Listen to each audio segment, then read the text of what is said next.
Bapak-bapak dan ibu yang saya hormati, mari kita lanjutkan pembahasan kita mengenai surat Al-Fatihah. Kita sudah membahas ayat 1, 2, dan menginjak ketiga. Bismillahirrahmanirrahim. Alhamdulillahirabbil alamin. Ar-Rahmanir-Rahim. Kita kemarin sudah membahas tentang Ar-Rahman dan Ar-Rahim, bahwa Allah adalah Maha Pengasih dan Maha Penyayang. Sebenarnya dua kata Ar-Rahman dan Ar-Rahim artinya sama, karena dua-duanya dari akar kata yang sama, yaitu rahmah, rahmatun. Dan dua-duanya dibentuk dengan sighah mubalaghah yang artinya menyangatkan. Jadi sangat penyayang. Dua-duanya artinya sangat penyayang. Sangat itu artinya besarnya kasih sayang itu besar sekali, dan frekuensi memberinya kasih sayang itu juga sering sekali, sehingga layak kalau disebut Maha Pengasih dan Maha Pengasih. Tapi karena bunyinya Ar-Rahman, Ar-Rahim, ada bunyi A dan I, kita lalu mencari yang bunyinya beda, pengasih, penyayang, atau sebaliknya. Dan dalam bahasa Inggris sudah diartikan entirely graceful dan eternal, entirely grateful artinya entirely graceful artinya Allah memberi kasih sayang itu secara menyeluruh, karena kata Ar-Rahman itu sering dipakai di dalam Al-Quran untuk menunjukkan kasih sayang baik di dunia maupun di akhirat, baik kasih sayang yang besar maupun yang kecil. Jadi karena mencakup semuanya, maka diartikan entirely graceful. Sedangkan Ar-Rahim diterjemahkan dalam bahasa Inggris especially graceful, especially. Jadi pengasihnya itu istimewa. Kenapa istimewa? Karena Ar-Rahim itu seringkali diberikan oleh Allah dalam bentuk kasih sayang yang lembut-lembut dan kasih sayang yang menunjukkan kesejahteraan, baik kesejahteraan di dunia maupun kesejahteraan di akhirat. Kalau kesejahteraan di akhirat yaitu ampunan dari Allah dan juga surganya.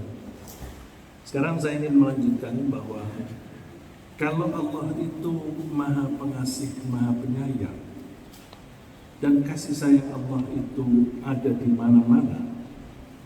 Allah menyebut dirinya sendiri, kataba ala nafsihir rahmah. Allah mewajibkan pada dirinya sendiri untuk menyayangi. Tidak ada orang atau pihak lain yang bisa memerintah Allah. Allah menentukan dirinya sendiri dan Allah memilih menyayangi. Dan kasih sayang Allah itu ada di mana-mana. Rahmati wasi'at kulla syai'. Apapun yang dilakukan oleh Allah, di situ ada jejak kasih sayang. Bahkan termasuk yang kadang-kadang kita menganggap buruk, di situ ada kasih sayang. Saya kasih contoh, kalau bapak-bapak itu umumnya suami mempunyai istri yang cerewet, itu baik apa tidak? Pak Dadang? Baik. Seringkali suami sudah menganggap istri cerewet itu brengsek. Oh tidak. Kenapa istri cerewet? Karena suami seringkali dinasehati bandel.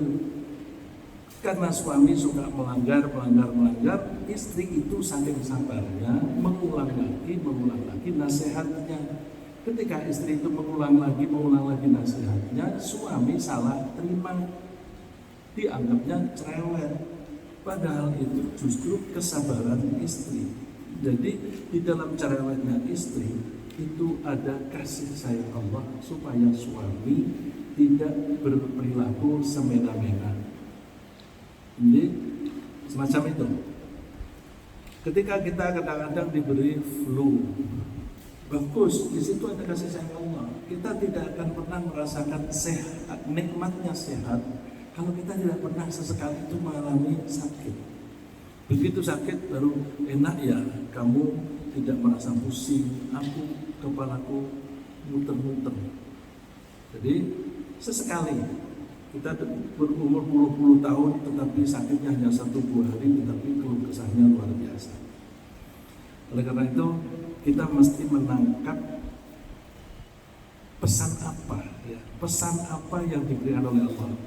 Nah, ketika kita bicara mengenai pesan, saya mengajak kita selalu berkomunikasi dengan Allah. Kita dalam sehari-hari berkomunikasi dengan Allah. Berkomunikasinya kalau kita itu sedang menderita, kita suka keluh kesah. Keluh kesah kita kepada Allah. Jangan hanya berhenti di keluh kesah, tetapi diikuti dengan doa. Kita berdoa mohon kepada Allah untuk mengatasi masalah kita. Terus Allah menjawab. Allah kalau menjawab dengan kata-kata, kita tidak pernah mendengar Allah. Allah itu bersuara enggak? Allah tidak bersuara. Karena suara itu diciptakan oleh Allah, maka Allah tidak terikat dengan ciptaannya sendiri. Saya pernah mencoba mengikuti satu pengajian karena saya didorong oleh teman saya. Dia mengatakan bahwa Mas Riza tak bisa sholat khusyuk seperti saya, karena saya sudah pernah ketemu Allah. Mas Riza kan belum pernah. Oh ya, katanya diajak sholat malam, lalu di tengah-tengah sholat itu ada Allah tampil di depannya. Bersuara nggak? Dia bilang bersuara. Bicara. Tapi kamu paham? Enggak. Jadi itu Allah wujudnya itu sinar dan bersuara. Enggak mungkin itu kalau Allah, karena sinar itu makhluk. Sinar itu diciptakan oleh Allah.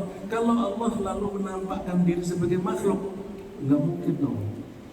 Dan juga tidak berbicara dengan kata-kata, karena kalau Allah berbicara dengan kata-kata itu terikat lagi. Kita tidak bisa berbicara, mengucapkan kata-kata kecuali membutuhkan waktu.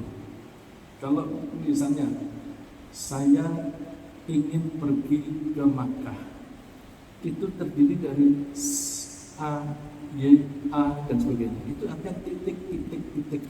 Kalau kita mau mengatakan saya ingin pergi ke Makkah, butuh berapa detik? Kalau Allah menggunakan kata-kata, maka Allah itu lemah, karena dia harus membutuhkan berapa detik untuk berbicara. Oleh karena itu kita ketika berkomunikasi Allah, kita menangkapnya dengan action yang dilakukan oleh Allah. Nah, di surat Ar-Rahman disebutkan yas'aluhu man fis samawati wal ardh. Semua orang, semua pihak itu minta kepada Allah. Minta. Pohon minta dikasih air, hujan, terus dijawab oleh Allah dikasih hujan. Kita mohon rezeki, lalu terus kita bekerja, kita dapat imbalan dan sebagainya. Jadi kita itu setiap hari minta kepada Allah, dan Allah menjawabnya dengan action, dengan tindakan. Oleh karena itu kita harus bisa memahami action-actionnya Allah, tindakan-tindakannya Allah. Saya kasih contoh. Sebenarnya Allah itu mendorong kita untuk tinggal di dataran rendah atau di dataran tinggi. Berapa, Evan? Kita menangkap pesan Allah bagaimana? Kita kalau berjalan di daerah yang datar, itu tidak begitu capek dibanding kalau kita berjalan yang naik turun. Naik turun itu bikin kita cepat lelah, apalagi ketika kita makin tua. Itu berat. Itu pesannya adalah bahwa kamu jangan tinggal di atas gunung ya. Gunung itu untuk keseimbangan alam. Jadi itu kita tangkap. Kita lihat lagi misalnya, ketika kita tinggal atau berada di atas gunung, makin tinggi kita mendaki, makin tebal atau makin tipis oksigen, makin tipis, berat kita bernafas di sana. Jadi jangan tinggal di atas, tinggal di bawah. Lalu semburan gas beracun lebih sering mana? Di dataran rendah dan di dataran tinggi. Di Jawa Timur, di Sidoarjo itu ada semburan gas, tapi orang-orang di sekitarnya tidak mati. Dan itu di dataran rendah. Kalau di gunung seringkali ada orang tiba-tiba lemas dan meninggal dunia. Ternyata ada semburan gas liar, semburan gas beracun yang tidak berbau, tidak kentara. Itu artinya Allah mendiscourage kamu nggak usah tinggal di atas gunung, di bawah saja. Nah, itu harus kita pahami bahwa Allah itu melakukan tindakan, lalu pesan apa yang harus kita tangkap. Kalau kita tidak melatih begitu, kita nggak cerdas. Misalnya lagi, saya di tengah bicara begini, tiba-tiba ada seorang anak muda yang maki-maki saya. Siapa yang menggerakkan dia maki-maki saya? Itu Allah. Kalau itu Allah, berarti dia ada kepanjangan tangan dari Allah untuk menegur saya, untuk menasehati saya.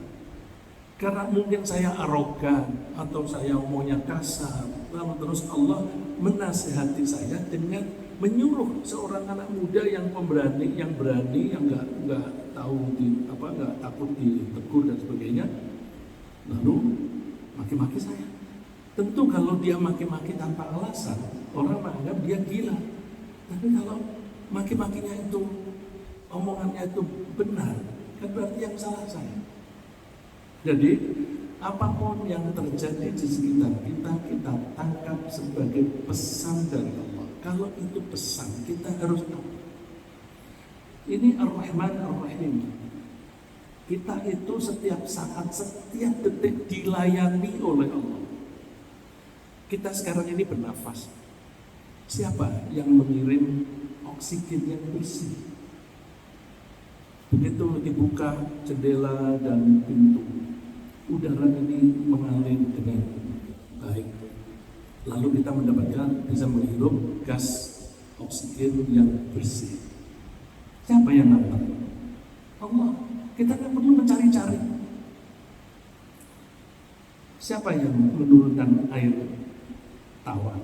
Air itu yang banyak di laut, asin. Kalau kita minum air laut, bukan malah segar, tetapi malah terjadi dehidrasi. Oleh karena itu Allah menyayangi kita. Iya, kamu tinggal di daratan gak apa-apa, jauh dari laut gak apa-apa. Aku antar air tawar. Caranya gimana? Di-evaporate, diuapkan menjadi gas. Karena menjadi gas dia menjadi ringan, terus berterbangan. Karena di atas lalu angin itu bergerak menuju ke daratan. Sampai di daratan Allah menurunkan hujan itu rata. Linusqiyahu mimma khalaqna an'aman wa anasiya katsira. Agar aku bisa memberi minuman dan menyiram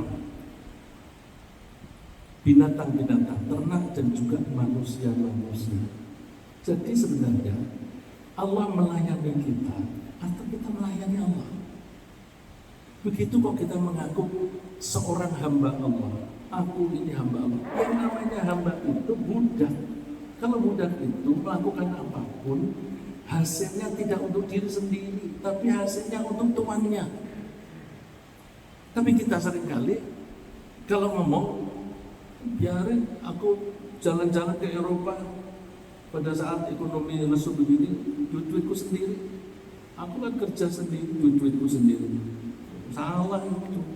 Dia bukan hamba Allah kalau seperti itu. Kalau hamba Allah, dia bekerja, hasil kerjanya, dia dapat gaji atau dapat untung, itu semuanya kembali ke Allah. Karena itu kembali kepada Allah dan Allah tidak butuh kita disuruh mengelola. Kita sebagai khalifah, wakilnya Allah atau yang dipercaya oleh Allah, udah itu duit kamu kelola.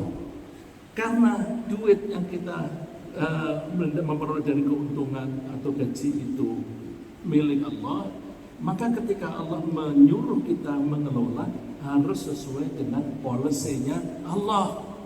Tidak boleh kita menggunakan harta kita seenaknya sendiri. Tidak boleh ada orang lapar tetapi kemudian enak-enak jalan-jalan yang tidak ada gunanya. Jalan-jalan yang ada gunanya bagus. Nah itu kalau kita mengaku hamba Allah, mestinya apapun yang kita lakukan untuk Allah. Kita dapat gaji, ya kembali kepada Allah. Kemudian kita diserahi kembali, suruh mengelola siapa yang wajib kita beri dari penghasilan itu, istri, anak dan sebagainya. Ya, itu sikap seorang hamba. Jadi sebenarnya kalau hamba itu kan melayani tuannya. Apakah kita selama ini melayani Allah atau Allah yang melayani kita? Kita ini tidak bisa hidup kalau darah kita tidak mengalir ke seluruh tubuh rata. Dan Allah mengedarkan darah kita itu sampai ke bawah kuku ini. Kalau merah itu kan tandanya mendapatkan aliran darah. Siapa yang bisa membuat pipa yang sekecil itu sehingga bisa mendistribusikan darah ke tempat-tempat yang sulit? Tidak ada. Itu berarti Allah melayani kita itu dengan sebaik-baiknya. Yang penting kita merawat kesehatan kita. Kita sudah diberi fungsi-fungsi, dikasih alat-alat dengan fungsinya yang baik, lalu kita mesti menjaganya dengan baik. Setiap hari saya sebut mata. Ya, mata itu yang memberi mata Allah, yang membuat mata bisa melihat Allah. Ada orang punya mata tapi tidak bisa melihat. Mata kita bisa melirik ke kanan, melirik ke kiri karena ada otot-ototnya. Kalau salah satu otot itu kaku saja, kita udah sakit atau jarang dan sebagainya. Ya, karena itu kita ini sebenarnya dimanja oleh Allah. Nah, karena kita dimanja, seringkali anak dimanja itu malah lupa diri, melonjak, gitu, melonjak. Dan anak yang dimanja itu makin egois. Coba kalau saya bilang egois, kita cek diri kita sendiri. Kita ini egois atau tidak? Pak Dadang egois kan? Egois itu artinya kita melakukan apapun karena keinginan kita dan hasilnya untuk kita sendiri. Bahkan kalau bisa orang lain melakukan sesuatu atau mempunyai sesuatu, kita minta untuk kita. Contoh yang paling bagus, yang paling egois adalah bayi. Setiap bayi dilahirkan itu egois 100%. Kalau tidak egois, mati bayi itu. Bayi itu tidak peduli ibunya capek, ibunya sakit, ibunya sibuk. Tetap aja kalau dia lapar minta ASI, nangis. Kalau tidak dilayani, nangisnya makin kuat. Ketika badannya basah karena pipis, nangis dia. Tidak peduli ibunya sakit atau ngantuk. Itu egois. Bayi itu makin besar, makin belajar bahwa semua orang itu mempunyai kepentingan sendiri-sendiri. Maka makin dewasa kita harus makin tenggang rasa. Kita punya hak, orang lain punya hak. Kita jangan mengambil hak orang lain. Tapi banyak orang yang sudah tua, rambut beruban, kulit keriput, tetapi masih egois. Itu berarti orang itu fisiknya, badannya sudah tua, tetapi jiwanya anak-anak. Jiwanya anak-anak. Jangan sampai jiwa kita itu perkembangannya terlambat. Kita mesti jiwanya berkembang terus. Memang perkembangan jiwa itu lambat. Apa yang saya bicarakan ini adalah masalah keimanan. Bagaimana kita betul-betul bisa mengabdi kepada Allah.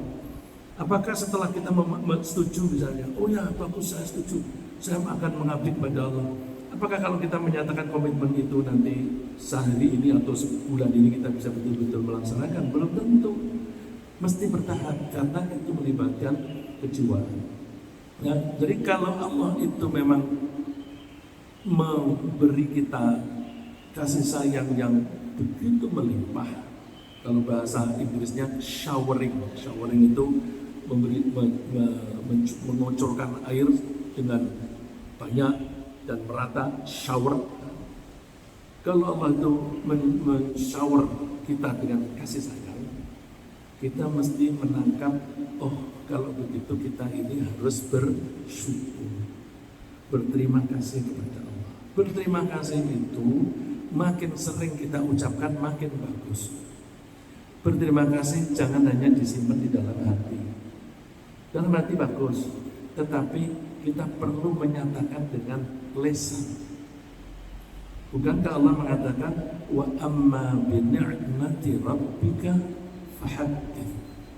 Terhadap kenikmatan dari Tuhanmu ceritakanlah. Jadi ketika kita berterima kasih kepada Allah, kita misalnya dari rumah ke masjid, alhamdulillah, terima kasih Allah, Engkau telah memberi aku kesehatan sehingga aku bisa berjalan dari rumah ke masjid. Terima kasih Allah, kakiku kadang-kadang kram, saya jalan dari rumah sampai di masjid tidak kram sama sekali. Terima kasih Allah, jalannya licin karena hujan atau habis hujan, saya selamat tidak tergelincir. Terima kasih Allah, dengan berjalan dari rumah ke masjid badan saya menjadi lebih segar, lebih hangat dan sebagainya. Kalau kita spell out, kita ucapkan makin sering, itu makin bagus. Dan kalau kita selalu mengulang-ulang terima kasih Allah, sebenarnya yang bagus alhamdulillah ya. Tetapi kadang-kadang kita tuh kalau bilang alhamdulillah kurang menjiwai. Lalu kalau kita lebih menjiwai kalau terima kasih, oke lah, kita banyak terima kasih nggak apa-apa. Terus nanti kita tingkatkan menjadi alhamdulillah. Ini bukan berarti saya mengganti alhamdulillah dengan terima kasih, nanti saya dibilang bid'ah. Enggak, ini latihan ya, latihan.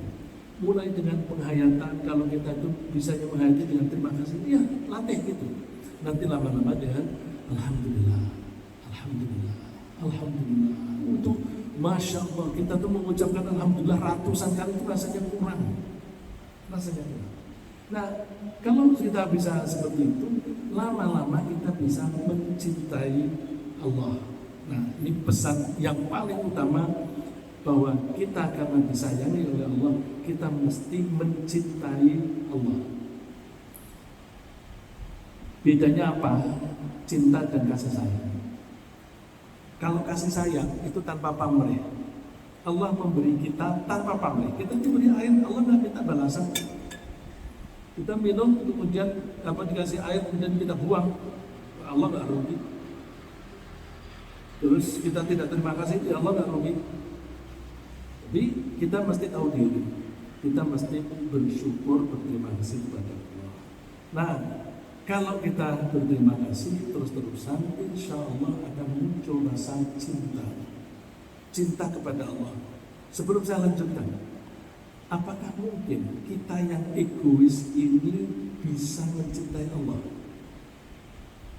Mas Adi, kita ini egois, ya. Kalau orang egois itu bisa nggak mencintai Allah? Logikanya itu justru karena kita egois, seharusnya mudah mencintai Allah. Kalau kita egois tidak bisa mencintai Allah, itu ada yang salah. Coba egois. Orang yang egois itu biasanya mengutamakan diri sendiri dan juga biasanya mencintai diri sendiri. Contohnya bahwa kita itu mengutamakan diri sendiri. Kalau kita punya air hanya sedikit, kemudian kita bepergian yang belum tahu nanti akan ada air atau tidak. Air yang sedikit itu kita bagi kepada orang lain atau kita simpan untuk kita sendiri. Untuk kita sendiri. Aku betul minum. Itu bukti bahwa kita mementingkan diri sendiri dan kita mencintai diri sendiri. Contohnya apa? Sebelum kita bepergian, biasanya kita suka merapihkan rambut kita. Ibu-ibu itu dandan, terus lihat kaca, dapat cermin, aku sudah cantik atau belum. Itu kan bukti bahwa kita itu mencintai diri sendiri. Bahkan kalau bapak-bapak mau mengamati, orang kalau lewat di situ ada kaca, apakah kaca mobil atau kaca rumah, itu kan suka-suka orang melihat kaca. Yang dilihat apa? Bayangan diri sendiri. Aku pantas ya. Itu berbukti bahwa kita mencintai diri sendiri. Nah, kalau kita mencintai diri sendiri, bisa nggak mencintai Allah? Coba kita rasakan. Kapan sih kita mencintai seseorang? Kapan sih kita mencintai pakaian? Kita itu biasanya karena kita egois, kita hanya bisa mencintai atau menyukai orang lain yang menguntungkan kita. Kalau orang itu menguntungkan kita, kita akan cenderung menyukai dia. Padahal misalnya karena catering, lalu kadang-kadang bawa soto, sop, atau gulai ke masjid, atau pecel. Nah, kalau dia sering bagi-bagi, kita kan cenderung senang sama Pak Dadang. Misalnya, ini Dokter Iqbal punya rumah banyak, misalnya saya lagi kesulitan tempat tinggal, lalu dia, udah tinggal aja di rumahku ini sementara kamu belum punya rumah. Saya digratiskan dalam 1 tahun. Senang nggak saya dengan Dokter Iqbal? Mestinya senang dong, karena dia orang baik dan dia menguntungkan saya.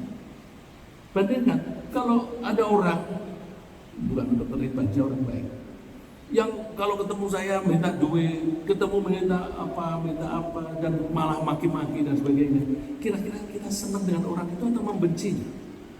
Kita membenci. Jadi kita menyukai orang yang menguntungkan kita, dan kita cenderung membenci orang yang merugikan kita. Kalau saya bisa menyukai Dokter Iqbal hanya meminjami rumahnya 1 tahun, Allah itu meminjamkan kita bumi seumur hidup kita. Kita boleh jalan-jalan kemana-mana di bumi Allah. Kita tidur di bumi Allah. Kita tidak bisa tidur kalau bumi ini nggak ada gravitasi. Yang membuat gravitasi Allah. Kita nggak bisa tidur kalau oksigen tidak dihantam. Kita nggak bisa tidur kalau pencernaan kita ini dioperasikan oleh Allah. Pencernaan kita itu kerja terus meskipun kita tidur. Kalau misalnya kita diberi tugas oleh Allah, udah, aku kasih kamu pencernaan, jalankan sendiri. Mati nggak kita? Begitu kita tidur, pencernaan berhenti, mati. Jadi Allah itu menguntungkannya begitu banyak. Kalau kita diuntungkan banyak oleh Allah, tidak bisa mencintai Allah, itu kebangetan, keterlaluan, tidak tahu diri, tidak tahu disayang. Oleh karena itu, kalau orang egois, justru lebih mudah mencintai Allah, karena apapun yang dilakukan oleh Allah itu menguntungkan kita. Menguntungkan kita. Allah membuat gravitasi menguntungkan kita.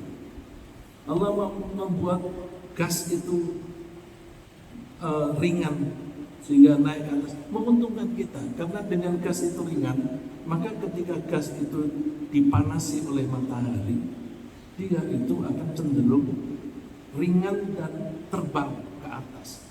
Karena gas itu naik ke atas, maka di sisi bawah ini ada yang kosong. Kekosongan ini harus diisi karena alam raya ini balance, seimbang. Ya, tempoh hari sudah kita bahas, was-samaa'a rafa'aha wa wada'al mizan. Allah meletakkan keseimbangan di alam raya ini. Kalau ada gas ini naik, udara ini naik, maka ada kekosongan. Kekosongan ini diisi dari tempat lain yang berlebih. Yang berlebih itu biasanya yang berada di permukaan itu yang panas apa yang dingin, Pak? Ini tadi kan permukaan kita ini ketika dipanasi matahari, lalu gasnya ringan. Ketika ringan dia naik. Gas yang naik dan gas yang tidak naik, mana lebih dingin? Yang tetap tinggal kan? Karena yang naik itu kan kena panas. Nah, yang dingin ini, yang tekanannya tinggi, dia bergeser ke sini. Bergesernya ini kita rasakan sebagai angin. Angin itu enak, segar, dingin, sejuk, angin sepoi-sepoi.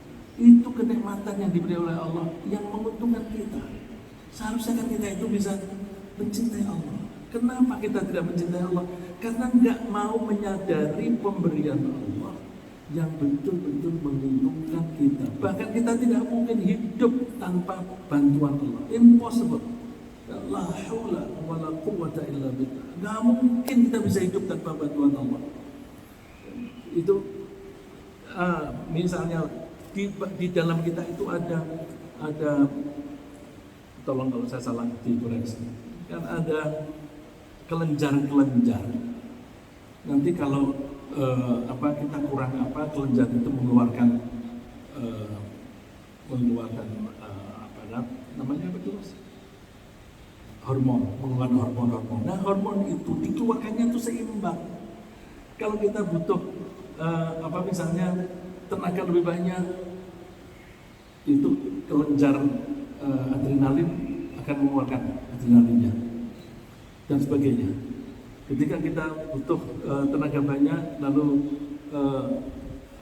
bahan-bahan yang ada di dalam kita, si glukosa atau apa itu diubah menjadi tenaga. Jadi Allah yang membuat mekanisme itu dibuat oleh Allah otomatis. Kenapa otomatis? Allah mengatur syaraf kita itu ada dua macam. Ada syaraf yang kita bisa mengendalikan, yaitu syaraf yang ada di kepala kita.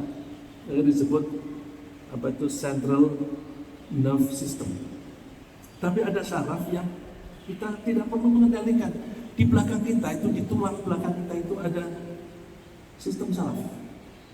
Disebutnya autonomic nerve system. Yang di sini central nerve system, sistem saraf pusat. Ini kerjanya itu dengan sadar, tapi yang di tulang belakang tidak dengan sadar. Untuk apa? Untuk perlindungan manusia, untuk kehidupan manusia. Kalau kita tergelincir, kita lalu terus otomatis mencari keseimbangan tubuh supaya tidak jatuh. Apakah itu pakai otak atau pakai tulang belakang, saraf tulang belakang? Pakai tulang belakang. Karena kalau pakai ini kelamaan, ini tuh mikir, harus mikir dulu, kemudian baru instruksi. Jadi kalau misalnya saya bilang, Mas, kalau ini saya lepaskan, tangkap ya. Melihat, mata melihat, begitu saya lepaskan dia langsung nangkap. Nah, mata melihat ini, kemudian dari mata diteruskan ke otak. Otak memberi instruksi ke tangan, tangkap itu. Ada waktu antara mata ke otak dan antara otak dan otot-otot di tangan.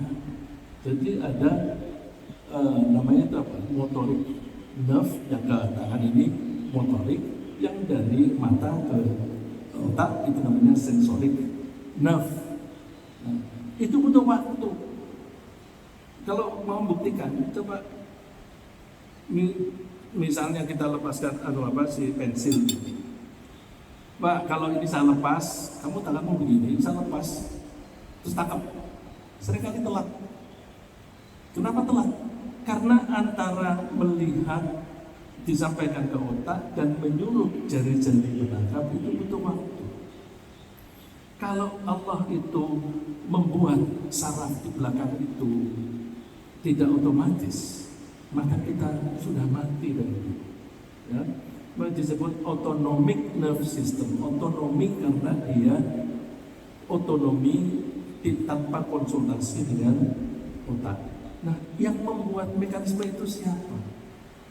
Karena itu Allah membuat itu sehingga kita bisa hidup dengan baik, kita bisa terjaga, mau tergelincir nggak jatuh. Itu berarti kita dijaga oleh Allah. Dijaganya kalau orang yang tidak beriman itu yang menggerakkan autonomic nervous system kita. Tapi kalau kita beriman, itu yang menjaga Allah dengan memutus malaikat. Bukankah Allah mengatakan lahu mu'aqibatun min bayni yadayhi? Setiap orang itu dijaga oleh beberapa malaikat untuk menjaga keselamatan orang itu. Untuk menjaga keselamatan. Nah, malaikat itulah yang menggerakkan saraf-saraf ini, menggerakkan otot-otot ini supaya bisa bekerja dengan baik. Jadi Allah bisa melakukan sendiri, tetapi Allah menugasi malaikat untuk melakukan itu. Logikanya gimana? Bukankah malaikat itu dibuat dari cahaya? Dan bukankah cahaya itu energi? Kita tidak bisa bergerak kecuali dengan energi. Nah, energi-energi itu mungkin dia berupa malaikat yang kita menyebutnya hanya sekedar energi atau sinar. Tapi sebenarnya kalau kita diberi kesempatan oleh Allah untuk melihat, banyak malaikat-malaikat yang menolong kita. Nah, oleh karena itu selayaknya kita mencintai Allah, karena apapun yang dilakukan oleh Allah itu menguntungkan kita. Ya. Sebaliknya kalau kita benci, kita akan tidak suka. Misalnya, saya pakai baju ini, lalu ada orang bilang, jelek tahu kamu pakai baju itu, kamu lalu kelihatan gemuk. Terus ketemu orang lagi, jelek kamu pakai itu. Lain kali saya tidak mau pakai lagi, karena baju ini merugikan aku, merugikan penampilanku. Tapi kalau orang memuji, lain kali dipakai lagi, dan seterusnya. Lalu kita punya kecenderungan menyukai keindahan. Coba kalau kita yang mengerti seni, kita melihat lukisan. Wah, lukisan ini indah, bagus sekali. Harganya padahal mahal, ratusan juta atau bahkan miliaran. Kalau orang itu bisa mengapresiasi karya seni lukisan, dan apalagi dia melihat siapa yang melukis, dia berani membeli supaya bisa dibawa pulang. Salah satu ciri khasnya orang mencintai sesuatu itu maunya dekat. Jadi kalau saya suka dengan lukisan itu, saya maunya setiap hari bisa melihat. Oleh karena itu saya bayar supaya bisa saya bawa di rumah, setiap hari saya bisa melihat. Itu tandanya cinta. Ya. Kalau kita bisa mencintai Allah, maka kita akan selalu ingin dekat dengan Allah. Nah, kita kenapa tidak ingin dekat? Ya karena kurang menyadari betapa Allah itu menguntungkan kita. Termasuk menguntungkan itu keindahan. Kalau kita bisa menghargai lukisan itu dan kita menyukai lukisan itu dan kita menyukai pelukisnya, kenapa kita tidak bisa menyukai Allah? Bukankah Allah itu membuat apapun itu bagus? Allazi, kalau hari Jumat suka dibaca, Allazi ahsana kulla syai'in khalaqah. Allah itu berusaha membuat apapun yang diciptakan itu bagus. Allazi ahsana, yang membuat bagus kulla syai'in, segala sesuatu, khalaqah, yang Allah ciptakan. Jadi Allah menciptakan apapun itu bagus. Kalau mau lihat contohnya itu pohon, daunnya ada yang bulat, ada yang lonjong, ada yang tebal, ada yang tipis, ada yang kayak benang cemara begitu. Semuanya indah, sehingga kadang-kadang kita tuh ingin di halaman kita itu ada variasi tanaman, karena semuanya indah. Kalau kita suka keindahan, kenapa kita tidak bisa mencintai Allah? Bukankah Allah itu membuat apapun indah? Mestinya kita melihat siapa yang buat keindahan ini? Allah. Terus kita mencintai Allah. Manusia ada yang kulitnya putih, ada yang kuning, ada yang hitam. Semuanya indah. Paling tidak kita bisa lihat buktinya. Orang yang kulitnya hitam sekali, hitam pekat, mereka punya anak, punya cucu. Kalau nggak ada rasa cinta kan nggak mungkin. Saya pernah iseng-iseng karena ini tergoda dengan alladzi ahsana kulla syai'in khalaqah. Allah itu membuat apapun indah. Suatu saat saya pergi ke Zimbabwe karena saya sebagai wartawan mengikuti perjalanan presiden, terus makan di tengah hutan. Lalu di situ panitia itu tentu umumnya hitam warnanya. Kebetulan yang dekat dengan saya itu wanita.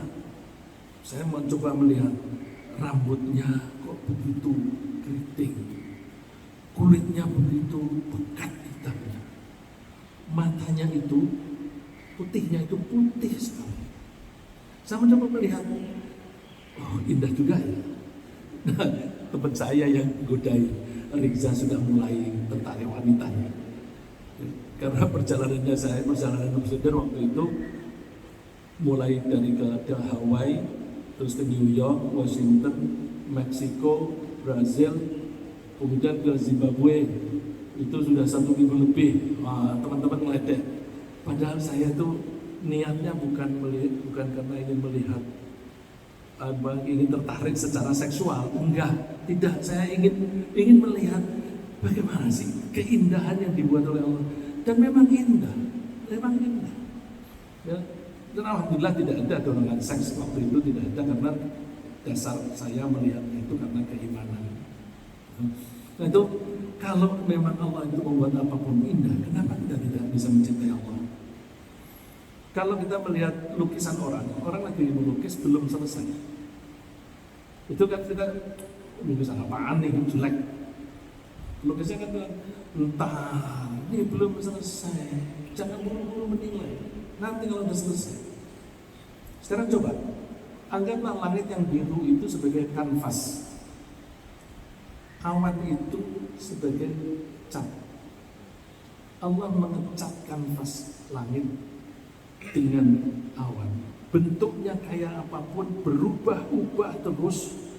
Kita ambil fotonya ya mas, kita ambil fotonya kapanpun mesti indah. Jadi keindahan yang dibuat oleh Allah itu luar biasa. Maka saya mengajak, mari kita mencintai Allah. Lagi, kita itu biasanya